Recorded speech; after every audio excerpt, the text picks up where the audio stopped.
अंदाजा नहीं था कि आने वाले समय में यही बेबी डॉल्फिन बड़ी होकर मुझे 2 टुकड़े में कर पूरी तरह से निगल जाएगी। क्योंकि जब जेसिका की महज 15 साल की उम्र थी, तब से ही जेसिका ने इस 6 महीने की बेबी डॉल्फिन को अपने बच्चों की तरह पाल रही थी। बल्कि ये कहे तो गलत नहीं होगा, जेसिका अपने से ज्यादा इस बेबी डॉल्फिन का ख्याल रखती थी। धीरे धीरे इन दोनों बेबी डॉल्फिन और जेसिका में बेहद ज्यादा प्यार बढ़ता चला गया। लेकिन तभी 10 अगस्त 2025 को कुछ ऐसा हुआ जिसने जेसिका के परिवार सहित पूरी दुनिया को हैरानी में डाल दिया। दरअसल बात ऐसी है, जेसिका रोजाना की तरह इस लूमा नाम की डॉल्फिन को खाना खिलाने के लिए स्विमिंग पूल में उतरती है। लेकिन जैसे ही स्विमिंग पूल में उतरती है, तभी जेसिका नोटिस करती है यह लूमा नाम की डॉल्फिन बाकी दोनों के मुकाबले इस दिन कुछ अलग तरह से व्यवहार कर रही है। इसी को देखते हुए जेसिका अचानक डर के स्विमिंग पूल से बाहर निकल आती है, क्योंकि उस दिन यह लूमा नाम की डॉल्फिन बार बार स्विमिंग पूल में जोर जोर से चिल्लाती और साथ में ऊंची ऊंची छलांग लगाती है। इस चीज को देखते हुए जेसिका डर जाती है, क्योंकि यह आवाज कोई नॉर्मल आवाज नहीं थी, बल्कि एक ऐसी जंगली आवाज थी जो शिकार के लिए तड़प रही थी।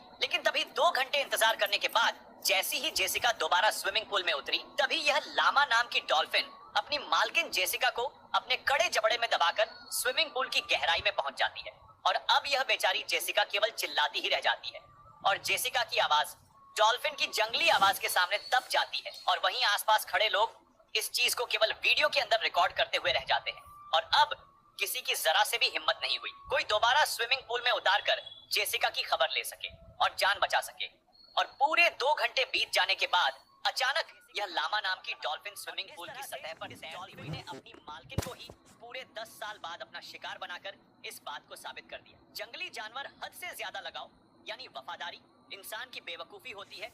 और इसके बाद यह लामा नाम की डॉल्फिन अपनी मालकिन को खा जाने के बाद जोर जोर से चिल्लाती है। लेकिन जो लोग तमाशा देखने के लिए खड़े थे, वह लोग डर के मारे अपनी कुर्सी पर जमकर बैठ जाते हैं, क्योंकि किसी ने यह नहीं सोचा होगा जिस डॉल्फिन को जेसिका ने 15 साल तक अपने बच्चों की तरह पाला, बल्कि यह कहे तो खुद से ज्यादा प्यार दिया और ध्यान रखकर इतना बड़ा, क्या वही डॉल्फिन जेसिका को एक दिन लाखों पब्लिक के सामने जिंदा शिकार कर जाएगी और इसके बाद वहां खड़े और जेसिका हमेशा के लिए अपनी प्यारी डॉल्फिन का शिकार बन जाती है, जिसे उसने पूरे 15 साल तक पाल कर बड़ा किया। और इससे इंटरेस्टिंग बात तो ये है, ये लिमा नाम की डॉल्फिन अपनी माँ के साथ मछुआरे के जाल में फंस गई थी।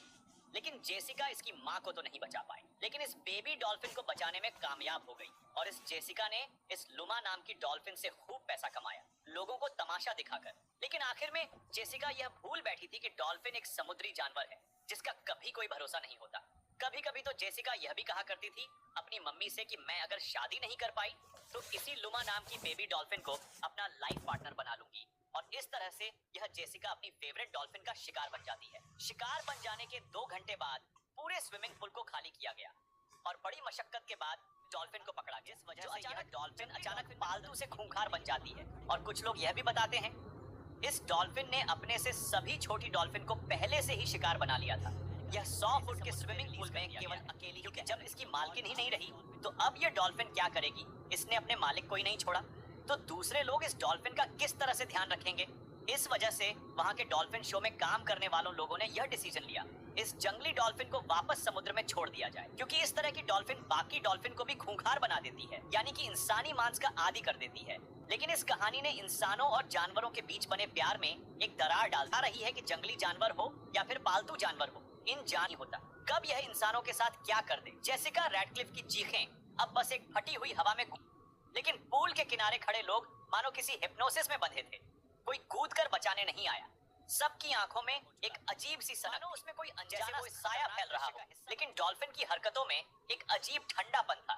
उसकी आंखें जेसिका पर टिकी थी, जैसे वो पहले से ही उसे पहचानती हो और अब किसी पुराने हिसाब को चुकता करने का वक्त आ गया हो। जेसिका की सांसें हाफ हाफ कर टूट रही थी। उसका हाथ पूल की दीवार तक पहुंचने की कोशिश कर रहा था, लेकिन डॉल्फिन ने अपनी चौड़ी और मजबूत थूथन से उसे धक्का दे दिया, जिससे उसका सिर पानी में डूब गया और सिर्फ कुछ बुलबुले ऊपर आए। तभी किसी ने मोबाइल से वीडियो बनाना शुरू कर दिया। क्लोजअप शॉट में जेसिका का चेहरा पानी के अंदर था, आंखें खुली और भय से भरी, और डॉल्फिन का मुंह उसके कंधे से लगा हुआ धीरे धीरे खींचते हुए उसे अपनी ओर खींच रही थी। लोग चिल्ला नहीं रहे थे, बल्कि कुछ तो मुस्कुरा रहे थे, जैसे किसी विचित्र बलिदान को देख रहे हों। और अचानक एक तेज झटका जेसिका के शरीर में लगा। डॉल्फिन ने उसे पानी में घुमा दिया। उसका शरीर आधा पानी के ऊपर आया और आधा नीचे। उसी वक्त हवा में एक तीखी सीटी बजी। कहीं ऊपर से पूल के फिल्ट्रेशन वेंट से पानी का तेज प्रवाह शुरू हुआ, जिससे सतह पर लाली और धुंधलापन तेजी से फैलने लगा। जेसिका के पैर अब बेतरतीबी से लात मार रहे थे, जैसे वो आखिरी बार पूरी ताकत से बचने की कोशिश कर रही हो। लेकिन डॉल्फिन ने अपनी मजबूत पकड़ में उसे जकड़ लिया और गहरे पानी में खींच लिया। ऊपर से बस एक पल को उसका चेहरा पानी से बाहर आया, आंखें सीधे कैमरे में देखती हुई, जैसे मदद की आखिरी गुहार हो। लेकिन फिर अचानक वो नीचे खिंच गई।